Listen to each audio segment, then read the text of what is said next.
So, Dr. Jordan Peterson, a clinical psychologist turned mythological philosopher, well, he just launched a new parenting series, and I gotta put this down because I fiddle. Now, Jordan Peterson talks a lot about archetypes and symbolism and meaning making, which makes him feel more like a mix between a mythologist, a philosopher, and a cultural critic than a traditional psychologist. So, yeah, an internet personality that's best known for blending psychology, mythology, philosophy, and, existentialism.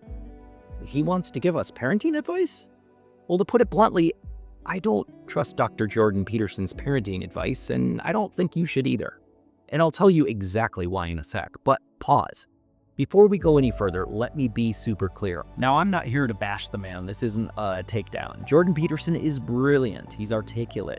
He has a cool Canadian accent. He's helped a lot of people, especially young men, to start taking responsibility for their lives. And honestly, I applaud that.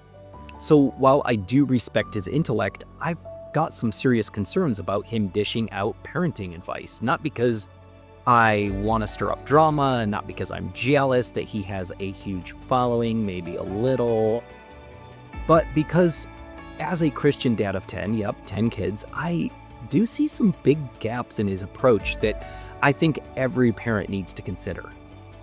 Now, I've spent a few decades in the trenches of parenting. I've made all the mistakes. I've wiped tears off faces and blood off of stuff. I've wrestled with toddlers and teenagers and theology. And when I listen to Peterson's take on parenting, I just think there's something deeply missing. Okay, here. So first, what's the deal with Jordan Peterson and faith? Well, he's not a Christian, and he said so himself.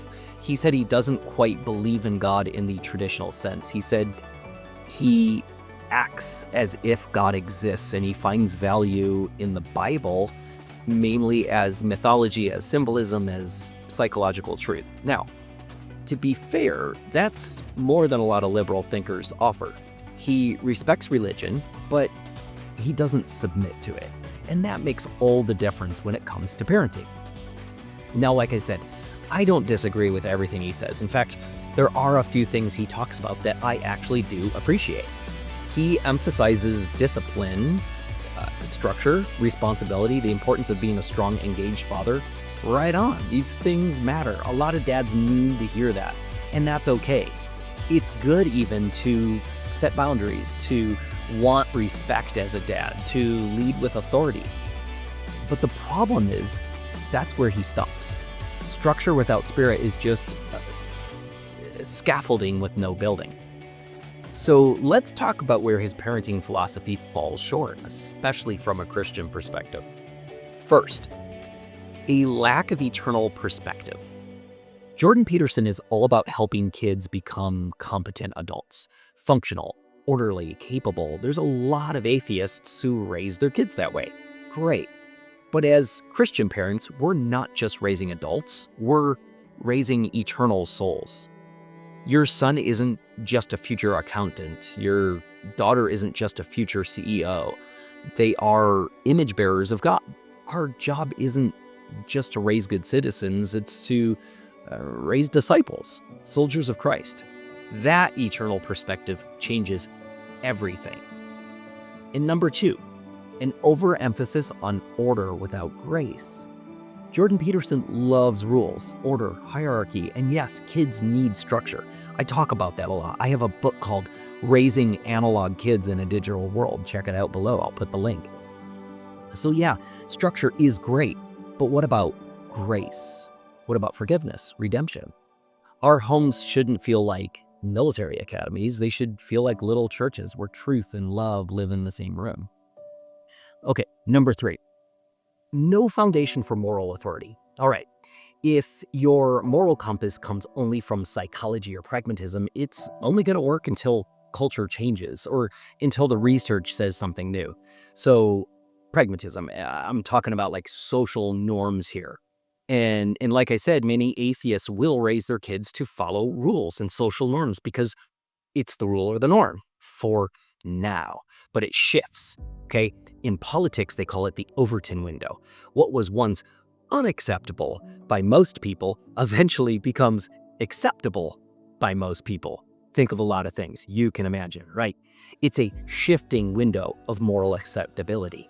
Okay, then on the other side, if your authority is rooted in God's word, well, that doesn't shift with the winds. So our kids need to see that. They need to see that right and wrong don't come from polls or podcasts. They come from a holy, loving, unchanging God.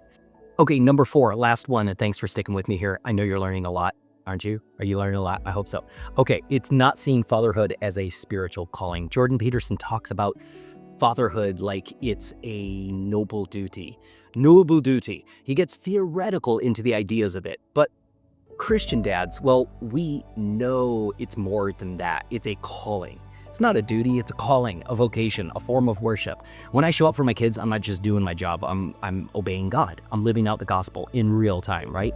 So that's where his parenting philosophy falls short. 4 things, in my view. Now, Christian parenting isn't perfect. I get that. You get that. But it offers something Peterson never can. It offers a vision of parenting that's rooted in service and sacrifice. It offers an authority that's grounded in love and truth, not power or psychology.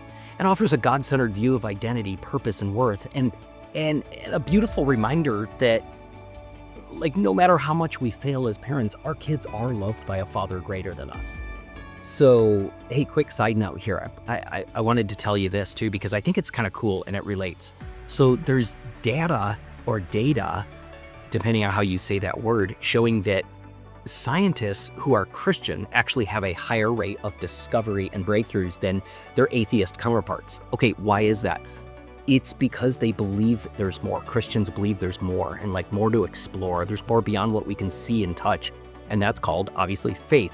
Atheists hit a brick wall. They hit a dead end. They're like, well, that's it. I'm done here.